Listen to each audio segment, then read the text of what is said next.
before. And again he began to teach by the sea, and a great multitude was gathered to him, so that he got into a boat, and sat in it on the sea, and the whole multitude was on the land facing the sea. Then he taught them many things by parables, and said to them in his teaching, Listen, behold, a sower went out to sow. And it happened, as he sowed, that some seed fell by the wayside, and the birds of the air came and devoured it. Some fell on stony ground, where it did not have much earth, and immediately it sprang up, because it had no depth of earth. But when the sun was up, it was scorched, and because it had no root, it withered away. And some seed fell among thorns, and the thorns grew up and choked it, and it yielded no crop. But other seed fell on good ground, and yielded a crop that sprang up, increased and produced, some 30-fold, some 60, and some 100. And he said to them, He who has ears to hear, let him hear. But when he was alone, those around him with the 12 asked him about the parable. And he said to them, To you it has been given to know the mystery of the kingdom of God. But to those who are outside, all things come in parables, so that, seeing, they may see and not perceive, and hearing, they may hear and not understand, lest they should turn, and their sins be forgiven them. And he said to them, Do you not understand this parable? How then will you understand all the parables?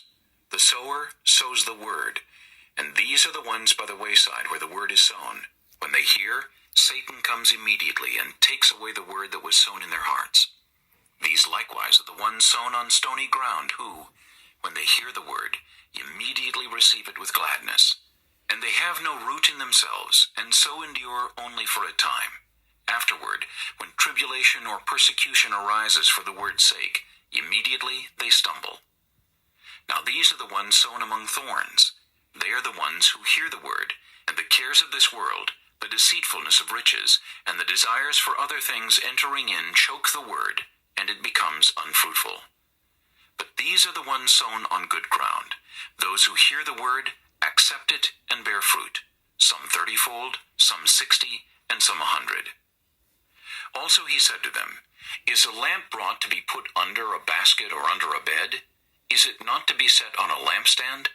For there is nothing hidden which will not be revealed, nor has anything been kept secret, but that it should come to light. If anyone has ears to hear, let him hear. Then he said to them, Take heed what you hear. With the same measure you use, more will be given.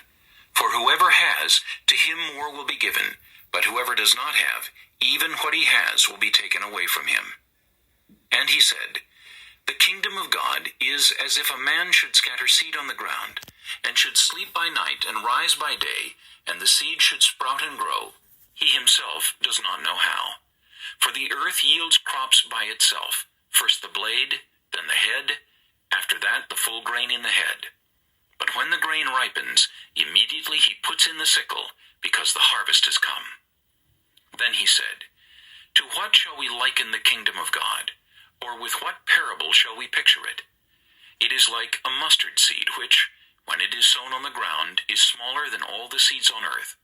But when it is sown, it grows up and becomes greater than all herbs, and shoots out large branches, so that the birds of the air may nest under its shade. And with many such parables he spoke the word to them, as they were able to hear it. But without a parable he did not speak to them. And when they were alone, he explained all things to his disciples. On the same day, when evening had come, he said to them, Let us cross over to the other side. Now when they had left the multitude, they took him along in the boat as he was, and other little boats were also with him. And a great windstorm arose, and the waves beat into the boat, so that it was already filling. But he was in the stern, asleep on a pillow. And they awoke him and said to him, Teacher, do you not care that we are perishing? Then he arose and rebuked the wind, and said to the sea, Peace, be still. And the wind ceased, and there was a great calm. But he said to them, Why are you so fearful? How is it that you have no faith? And they feared exceedingly, and said to one another, Who can this be, that even the wind and the sea obey him? Mark chapter 5. Then they came to the other side of the sea, to the country of the Gadarenes. And when he had come out of the boat, immediately there met him out of the tombs a man with an unclean spirit, who had his dwelling among the tombs, and no one could bind him, not even with chains, because he had often been bound with shackles and chains, and the chains had been pulled apart by him, and the shackles broken in pieces. Neither could anyone tame him. And always, night and day, he was in the mountains and in the tombs, crying out and cutting himself with stones.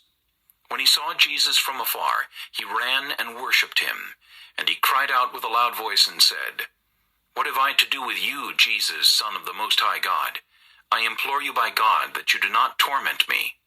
For he said to him, "Come out of the man, unclean spirit." Then he asked him, "What is your name?" And he answered, saying, "My name is Legion, for we are many." Also he begged him earnestly that he would not send them out of the country. Now a large herd of swine was feeding there near the mountains. So all the demons begged him, saying, "Send us to the swine, that we may enter them." And at once Jesus gave them permission. Then the unclean spirits went out and entered the swine. There were about 2,000. And the herd ran violently down the steep place into the sea, and drowned in the sea. So those who fed the swine fled, and they told it in the city and in the country. And they went out to see what it was that had happened. Then they came to Jesus, and saw the one who had been demon-possessed, and had the legion, sitting and clothed and in his right mind. And they were afraid. And those who saw it told them how it happened to him who had been demon-possessed, and about the swine. Then they began to plead with him to depart from their region. And when he got into the boat, he who had been demon-possessed begged him that he might be with him. However, Jesus did not permit him, but said to him, "Go home to your friends, and tell them what great things the Lord has done for you, and how he has had compassion on you." And he departed, and began to proclaim in Decapolis all that Jesus had done for him, and all marveled. Now when Jesus had crossed over again by boat to the other side, a great multitude gathered to him, and he was by the sea. And behold, one of the rulers of the synagogue came, Jairus by name, and when he saw him, he fell at his feet, and begged him earnestly, saying, "My little daughter lies at the point of death. Come and lay your hands on her, that she may be healed, and she will live." So Jesus went with him, and a great multitude followed him and thronged him. Now a certain woman had a flow of blood for 12 years, and had suffered many things from many physicians. She had spent all that she had, and was no better, but rather grew worse. When she heard about Jesus, she came behind him in the crowd, and touched his garment. For she said, "If only I may touch his clothes, I shall be made well." Immediately the fountain of her blood was dried up, and she felt in her body that she was healed of the affliction. And Jesus, immediately knowing in himself that power had gone out of him, turned around in the crowd and said, "Who touched my clothes?" But his disciples said to him, "You see the multitude thronging you, and you say, 'Who touched me?'" And he looked around to see her who had done this thing. But the woman, fearing and trembling, knowing what had happened to her, came and fell down before him, and told him the whole truth. And he said to her, "Daughter, your faith has made you well. Go in peace, and be healed of your affliction." While he was still speaking, some came from the ruler of the synagogue's house, who said, "Your daughter is dead. Why trouble the teacher any further?" As soon as Jesus heard the word that was spoken, he said to the ruler of the synagogue, "Do not be afraid, only believe." And he permitted no one to follow him except Peter, James, and John the brother of James. Then he came to the house of the ruler of the synagogue, and saw a tumult and those who wept and wailed loudly. When he came in, he said to them, "Why make this commotion and weep? The child is not dead, but sleeping." And they ridiculed him. But when he had put them all outside, he took the father and the mother of the child, and those who were with him, and entered where the child was lying.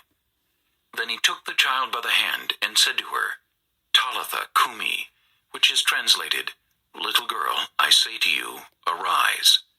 Immediately the girl arose and walked, for she was 12 years of age, and they were overcome with great amazement. But he commanded them strictly that no one should know it, and said that something should be given her to eat.